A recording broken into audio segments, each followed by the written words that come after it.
Semangat pagi anak-anak, salam sehat selalu. Semoga anak-anak tetap semangat pada pagi hari ini.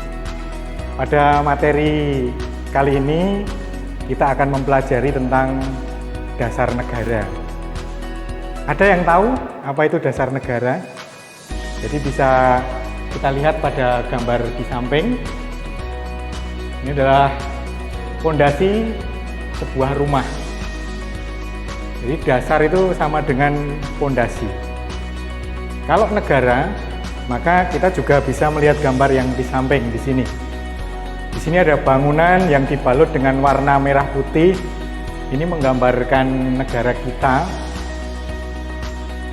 Fondasi negara harus kokoh supaya bangunan negara ini bisa tegak di atasnya.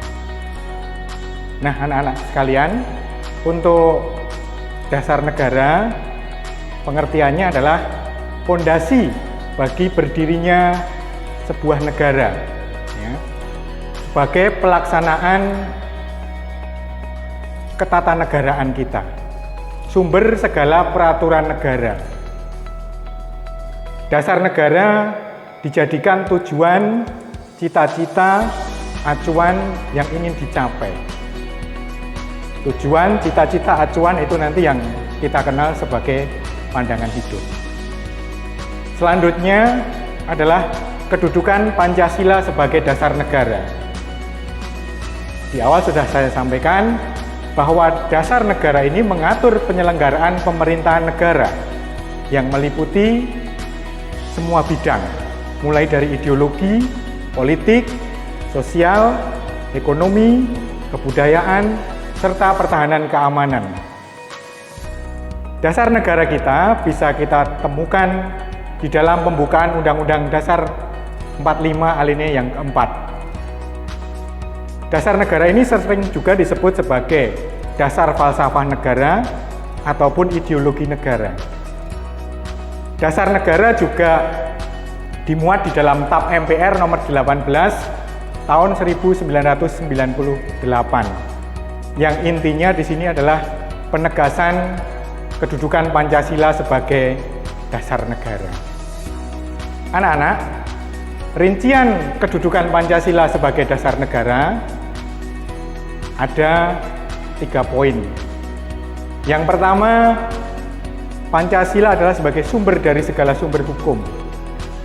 Yang kedua, mewujudkan cita-cita hukum bagi hukum dasar negara kita.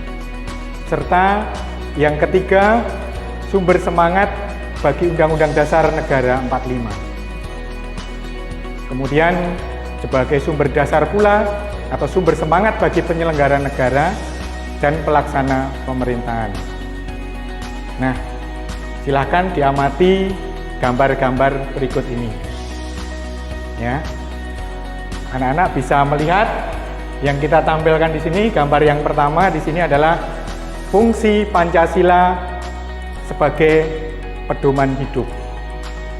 Sebagai pedoman hidup berarti kita warga negara Indonesia ini harus mengambil nilai-nilai yang ada di dalam Pancasila dari sila ke-1 sampai sila ke-5 yang akan kita pedomani di dalam kehidupan kita.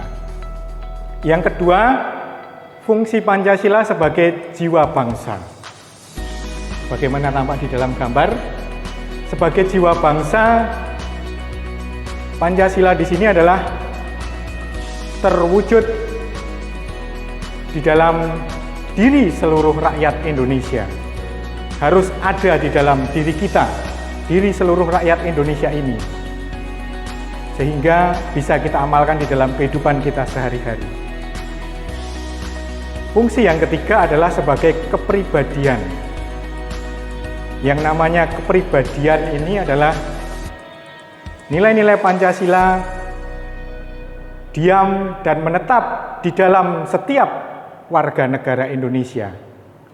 Dengan adanya nilai-nilai Pancasila yang kita pedomani, kita laksanakan di dalam kehidupan sehari-hari, maka Pancasila ini menjadi kepribadian kita.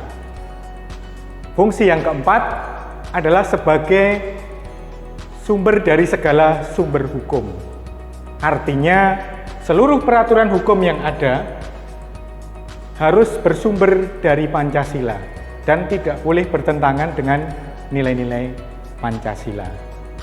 Dan fungsi yang terakhir dari Pancasila adalah sebagai cita-cita bangsa. Sama dengan kita yang berada di sekolah, setiap sekolah pasti punya visi, misi, ya. Maka sebagai cita-cita bangsa ini, Pancasila memberikan gambaran kondisi ideal yang diidam-idamkan oleh setiap masyarakat Indonesia. Jelas ya anak-anak? Selanjutnya kita akan tahu tentang manfaat dari dasar negara. Dasar negara harus dimiliki oleh setiap negara.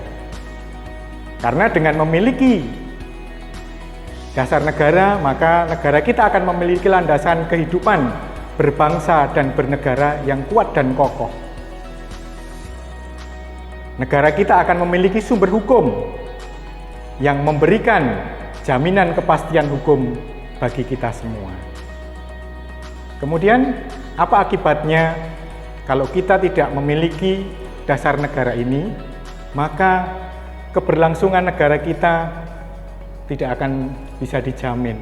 Dalam arti ketika menghadapi sebuah permasalahan, menghadapi tantangan, dan sebagainya, maka negara itu akan terombang-ambing, mengalami ketidakpastian. Itulah anak-anak. Jadi kita hari ini sudah belajar tentang dasar negara. Semoga anak-anak dengan penjelasan dan tayangan-tayangan ataupun gambar-gambar yang saya sampaikan bisa memahami dan bisa menjadikan Pancasila sebagai dasar negara kita.